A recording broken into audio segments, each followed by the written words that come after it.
قد أفلح المؤمنون الذين هم في صلاتهم خاشعون والذين هم عن اللغو معرضون والذين هم للزكاة فاعلون والذين هم لفروجهم حافظون إلا على أزواجهم أو ما ملكت أيمانهم فإنهم غير ملومين فمن ابتغى وراء ذلك فأولئك هم العادون والذين هم لأماناتهم وعهدهم راعون والذين هم على صلواتهم حافظون أولئك هم الوارثون الذين يرثون الفردوس هم فيها خالدون ولقد خلقنا الإنسان من سلالة من طين ثم جعلناه نطفة في قرار مكين ثم خلقنا النطفة علقة فخلقنا العلقة مضغة فخلقنا المضغة عظاما فكسونا العظام لحما ثم أنشأناه خلقا آخر فتبارك الله أحسن الخالقين ثم إنكم بعد ذلك لميتون ثم إنكم يوم القيامة تبعثون ولقد خلقنا فوقكم سبع طرائق وما كنا عن الخلق غافلين وأنزلنا من السماء ماء بقدر فأسكناه في الأرض وإنا على ذهاب به لقادرون فأنشأنا لكم به جنات من نخيل وأعناب لكم فيها فواكه كثيرة ومنها تأكلون وشجرة تخرج من طور سيناء تنبت بالدهن صدق للآكلين وإن لكم في الأنعام لعبرة نسقيكم مما في بطونها ولكم فيها منافع كثيرة ومنها تأكلون وعليها وعلى الفلك تحملون ولقد أرسلنا نوحا إلى قومه فقال يا قوم اعبدوا الله ما لكم من إله غيره أفلا تتقون فقال الملأ الذين كفروا من قومه ما هذا إلا بشر مثلكم يريد أن يتفضل عليكم ولو شاء الله لأنزل ملائكة ما سمعنا بهذا في آبائنا الأولين إن هو إلا رجل به جنة وتربصوا به حتى حين قال رب انصرني ما كذبون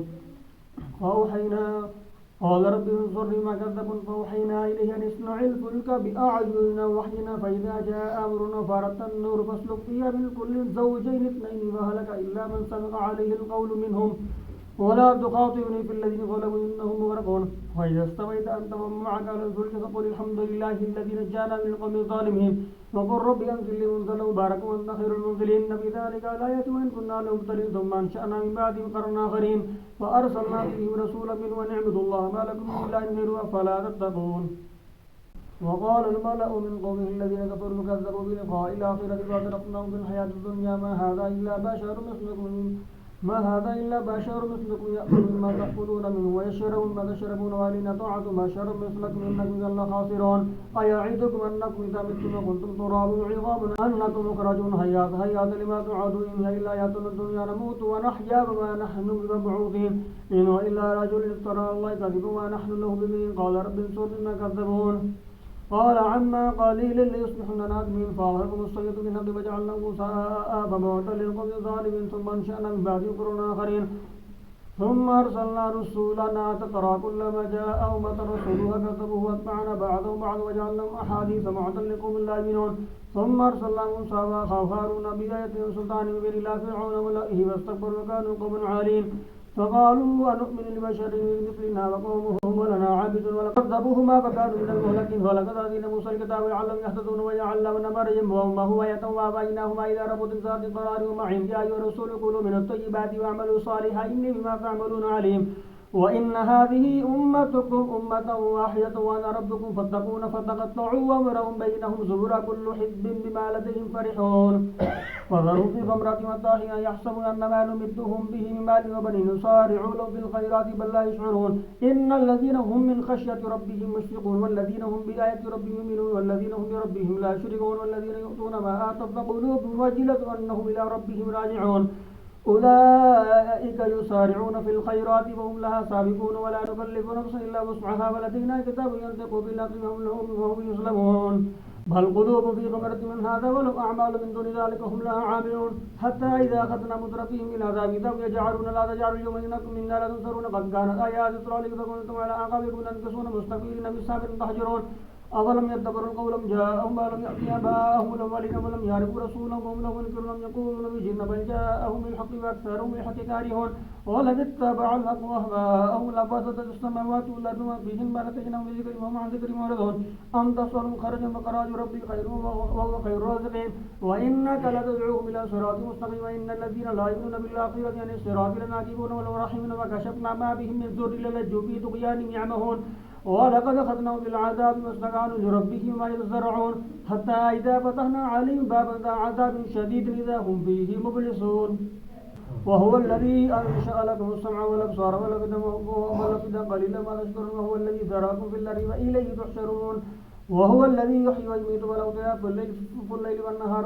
أفلا تعقلون بل قالوا مثل ما قالوا الأولون قالوا إذا متنا وكنا ترابا وعظاما أئنا لمبعوثون لقد بعدنا نحن وآباؤنا من قول هذا إلا أساطير الأولين قل لمن الأرض ومن فيها إن كنتم تعلمون سيقولون إلا قل أفلا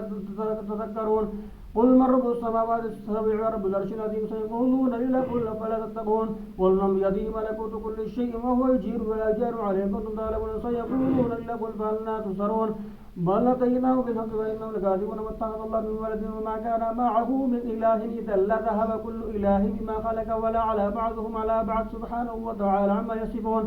عالم الغيب والشهادة فتعالى عما يشركون قل رب ما تريني ما توعدون فلا تجعلني في القوم الظالمين وإنا على أن نريك ما نعدهم لقادرون ادفع بالذي أحسن سيئا نحن أعلم ما يصفون وقل ربي أعوذ بك من همزات الشياطين وقل أعوذ بك ربي أن يحضرون حتى إذا جاء أحدهم الموت قال رب ارجعون لعلي أعمل صالحا فيما تركت كلا إنها كلمة قائلها من ورائهم برزخ إلى يوم يبعثون وإذا نفخ في الصور فلا أنساب بينهم يومئذ ولا يتساءلون فمن ثقلت موازينه أولئك هم المفلحون ومن خفت موازينه أولئك الذين خسروا أنفسهم في جهنم خالدون تلفح وجوههم النار فيها كالهون لم تكن آياتي تتلى عليكم فكنتم بها تكذبون قالوا ربنا غلبت علينا شقوتنا وكنا قوما ضالين ربنا اخرجنا منها فإن عدنا فإنا غالبون قال اخسئوا فيها ولا تكلمون إنه كان فريق من عبادي يقولون ربنا اغفر لنا وارحمنا وأنت خير الراحمين فاتخذتهم سخريا حتى أنسوكم ذكري فكنتم منهم تضحكون إني جزيتهم اليوم يحسبون أنهم هم الفائزون قال كم ولبثتم في الأرض عدد سنين قالوا لبثنا يوما وبعد يوم فسنين عادين قال إن لبثتم إلا قليلا لو أنكم كنتم تعلمون أفحسبتم أنما خلقناكم عبثا وأنكم إلينا لا ترجعون فتعالى الله المالك الحق لا إله إلا هو رب العرش الكريم ومن يدعو مع الله إلها آخر لا برهان له به فإنما حسابه عند ربه إنه لا يفلح الكافرون وقل رب اغفر وارحم وأنت خير الراحمين سورة أنزلناها وفرضناها وأنزلنا فيها آيات بينات لعلكم تذكرون الزانية والزاني فاجلدوا كل واحد منهما 100 جلدة ولا تأخذكم بهما رأفة في دين الله إن كنتم تؤمنون بالله واليوم الآخر وليشهد عذابهما طائفة من المؤمنين الزاني لا ينكح إلا زانية أو مشركة والزاني لا ينكح إلا زاني أو مشرك وحرم ذلك على المؤمنين والذين يرمون المحصنات ثم لم يأتوا بأربعة شهداء فاجلدوهم 80 جلدة ولا تقبلوا لهم شهادة أبدا وأولئك هم الفاسقون إلا الذين تابوا من بعد ذلك فاصلحوا إن الله غفور رحيم والذين يرمون أزواجهم ولم يكن لهم شهداء إلا أنفسهم فالشهادة أحد أربع شهادات بالله إنه لمن الصادقين والخامسة أن لعنة الله عليه إن كان من الكاذبين ويذره عنها العذاب أن تشهد 4 شهادات بالله إنه لمن الكاذبين والخامسة أن غضب الله عليها إن كان من الصادقين ولولا فضل الله عليكم ورحمته وأن الله تواب حكيم إن الذين جاءوا بالإفك عصبة منكم لا تحسبوا شرا لكم بل خير لكم لكل امرئ منهم ما اكتسب من الإثم والذي تولى كبره منهم له عذاب عظيم لولا إذ سمعتموه ظن المؤمنون والمؤمنات بأنفسهم خيرا وقالوا هذا إفك مبين لولا جاءوا عليه ب4 شهداء فإذ لم يأتوا بالشهداء فأولئك عند الله هم الكاذبون ولولا فضل الله عليكم ورحمته في الدنيا والآخرة لمسكم فيما أخذتم فيه عذاب عظيم إذ تلقونه بألسنتكم وتقولون بأفواهكم ما ليس لكم به علم وتحسبونه هينا وهو عند الله عظيم ولولا إذ سمعتموه قلتم ما يكون لنا أن نتكلم بهذا سبحانك هذا بهتان عظيم يعظكم الله ودعوت لمثله أبدا إن كنتم مؤمنين ويبين الله لكم الآيات والله عليم حكيم إن الذين يحبون أن تشيع الفاحشة بالذين آمنوا لهم عذاب أليم في الدنيا والآخرة والله يعلم وأنتم لا تعلمون ولولا فضل الله عليكم ورحمته وأن الله رؤوف رحيم يا أيها الذين آمنوا لا تتبعوا خطوات الشيطان ومن يتبع خطوات الشيطان فإنه يأمر بالفحشاء والمنكر ولولا فضل الله عليكم ورحمته ما زكى منكم من أحد أبدا ولكن الله يزكي من يشاء والله سميع عليم ولا يأتل أولو الفضل منكم السعة أن يؤتوا للقربى والمساكين والمهاجرين في سبيل الله وليعفوا وليصفحوا لا تحبون أن يغفر الله لكم والله غفور رحيم إن الذين يرمون المحصنات الغافلات المؤمنات لعنوا في الدنيا والآخرة ولهم عذاب عظيم يوم تشهد عليهم ألسنتهم وأيديهم وأرجلهم بما كانوا يعملون يومئذ يوفيهم الله دينهم الحق ويعلمون أن الله هو الحق المبين الخبيثات للخبيثين والخبيثون للخبيثات والطيبات للطيبين والطيبون للطيبات أولئك مبرؤون مما يقولون لهم مغفرة ورزق كريم يا أيها الذين آمنوا لا تدخلوا بيوتا غير بيوتكم حتى تستأنسوا وتسلموا على أهلها ذلكم خير لكم لعلكم تذكرون فإن لم تجدوا فيها أحدا فلا تدخلوا حتى يؤذن لكم إن قيل لكم ارجعوا فارجعوا أزكى لكم والله بما تعملون عليم ليس عليكم جناح أن تدخلوا بيوتا غير مسكونة فيها متاع لكم والله يعلم ما تبدون وما تكتبون قل للمؤمنين يغضوا من أبصارهم يحفظوا فروجهم ذلك أزكى لهم إن الله خبير بما يصنعون وقل للمؤمنات يغضضن من أبصارهن ويحفظن فروجهن ولا يبدين زينتهن إلا ما ظهر منها وليضربن بخمورهن على جيوبهن ولا يبدين زينتهن إلا لبعولتهن وآبائهن وبعولتهن وأبنائهن وأبناء بعولتهن وإخوانهن وبني إخوانهن ونسائهن وما ملكت أيمانهن بالتابعين غير أولي الإربة من الرجال في الطفل الذين لم يظهروا على عورات النساء ولا يضربن بأرجلهن ليعلم ما يخفين من زينتهن وتوبوا إلى الله جميعا أيها المؤمنون لعلكم تفلحون وأنكحوا الأيام منكم الصالحين من عبادكم وإمائكم إن يكونوا فقراء يغنيهم الله من فضله والله واسع عليم وليستعفف الذين لا يجدون نكاحا حتى يغنيهم الله من فضله والذين يبتغون الكتاب مما ملكت أيمانكم فكاتبوهم إن علمتم فيهم خيرا وآتوا مما لله الذي آتاكم ولا تكرهوا فتياتكم على البغاء إن أردنا تحصنا لتبتغوا عرض الحياة الدنيا وإن يكرهن الله فإن من بعد كراههن غفور رحيم ولقد أنزلنا إليكم آيات مبينات مثلا من الذين خلوا من قبلكم وموعظة للمتقين الله نور السماوات والأرض مثل نوره كمشكاة فيها مصباح المصباح في زجاجة الزجاجة كأنها كوكب دري يوقد من شجرة مباركة زيتونة لا شرقية ولا غربية يكاد زيتها يضيء ولو لم تمسسه نار نور على نور يهدي الله لنوره من يشاء ويضرب الله الأمثال للناس والله بكل شيء عليم في بيوت أذن الله أن ترفع ويذكر في اسمه يسبح له فيها بالغدو والآصال رجال لا تلهيهم تجارة ولا بيع عن ذكر الله وإقام الصلاة وإيتاء الزكاة يخافون يوما تتقلب فيه القلوب والأبصار ليجزيهم الله أحسن ما عملوا ويزيدهم من فضله والله يرزق من يشاء بغير حساب والذين كفروا أعمالهم كسراب بقيعة يحسب الظمآن ماء حتى إذا جاءه لم يجد شيئا ووجد الله عنده فوفاه حسابه فالله سريع الحساب أو كظلمات في بحر اللجي يغشاه موج من فوقه سحاب ظلمات بعضها فوق بعض إذا أقر يده لم يكد يراها ومن لم يجعل الله له نورا فما له من نور ألم تر أن الله يسبح له من في السماوات والأرض والطير صافات كل قد علم صلاته وتسبيحه والله عليم بما يفعلون ولله ما في السماوات والأرض وإلى الله المصير ألم تر أن الله يزجي سحابا ثم يؤلف بينه ثم يجعل ركابا فترى البرق يخرج من خلاله وينزل من السماء من جبال فيها من برد فيصيب به من يشاء ويصرفه عن من يشاء يكاد سنا برقه يضرب بالأبصار يقلب الله الليل والنهار إن في ذلك لعبرة لأولي الأبصار والله خلق كل دابة مما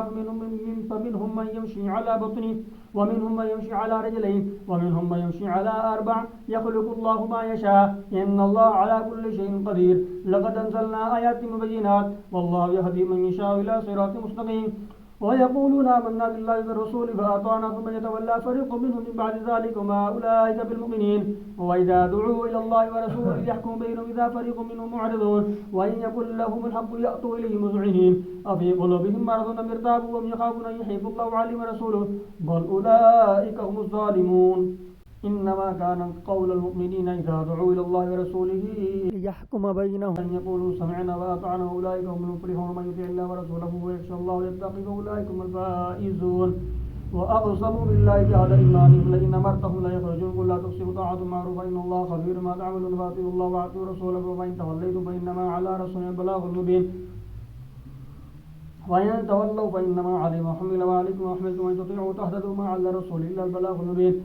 وعد الله الذين آمنوا منكم وعملوا الصالحات ليستخلفنهم في الأرض كما استخلف الذين من قبلهم وليمكنن لهم دينهم الذي ارتضى لهم وليبدلنهم من بعد خوفهم لا يعبدون لا يشركون به شيئا ومن كفر بعد ذلك فأولئك هم الفاسقون وأقيموا الصلاة وآتوا الزكاة وأطيعوا الرسول لعلكم ترحمون لا تحسبن الذين كفروا معجزين في الأرض ومأواهم النار ولبئس المصير يا أيها الذين آمنوا ليستأذنكم الذين ملكت أيمانكم والذين لم يبلغوا الحلم منكم 3 مرات من قبل صلاة الفجر وحين تضعون ثيابكم من الظهيرة ومن بعد صلاة العشاء 3 عورات لكم ليس عليكم ولا عليكم جناح بعدهن طواف عليكم بعضكم على بعض كذلك يبين الله لكم والآيات والله عليم حكيم وإذا بلغ الأطفال منكم الحلم وليستأذنوا كما استأذن الذين من قبل كذلك يبين الله لكم آياته والله عليم حكيم والقواعد من النساء اللاتي لا يرجون نكاحا فليس عليهن جناح أن يضعن ثيابهن غير متبرجات بزنا وأن يستعففن خير لهن والله سميع عليم ليس على الأعمى حرج ولا على الأعرج حرج ولا على المرض حرج ولا على أنفسكم أن تأكلوا من بيوتكم وبيوت آبائكم وبيوت أمهاتكم وبيوت إخوانكم وبيوت أخواتكم وبيوت أعمامكم وبيوت عماتكم وبيوت خوالكم وبيوت خالاتكم أو ما ملكتم مفاتيحه صديقكم ليس عليكم جناح أن تأكلوا جميعا واشتاتا فإذا دخلتم بيوتا فسلموا على أنفسكم تحية من عند الله مباركة طيبة كذلك يبين الله لكم الآيات لعلكم تعقلون إنما المؤمنون الذين آمنوا بالله ورسوله وإذا كانوا معه على أمر جامع لم يذهبوا حتى يستأذنوا إن الذين يستأذنونك أولئك الذين يؤمنون بالله ورسوله وإذا استأذنوك لبعض شأنهم فأذن لمن شئت منهم واستغفر لهم الله إن الله غفور رحيم لا تجعلوا دعاء الرسول بينكم كدعاء بعضكم بعضا قد يعلم الله الذين يتسللون منكم لبعضا وليحذر الذين يخالفون عن أمره أن تصيبهم فتنة ويصيبهم عذاب أليم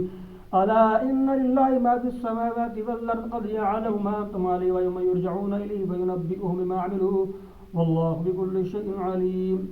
تبارك الذي نزل الفرقان على عبده ليكون للعالمين نذيرا الذي له ملك السماوات والأرض ولم يتخذ ولدا ولم يكن له شريك في الملك وخلق كل شيء قدره تقديرا واتخذوا من دونه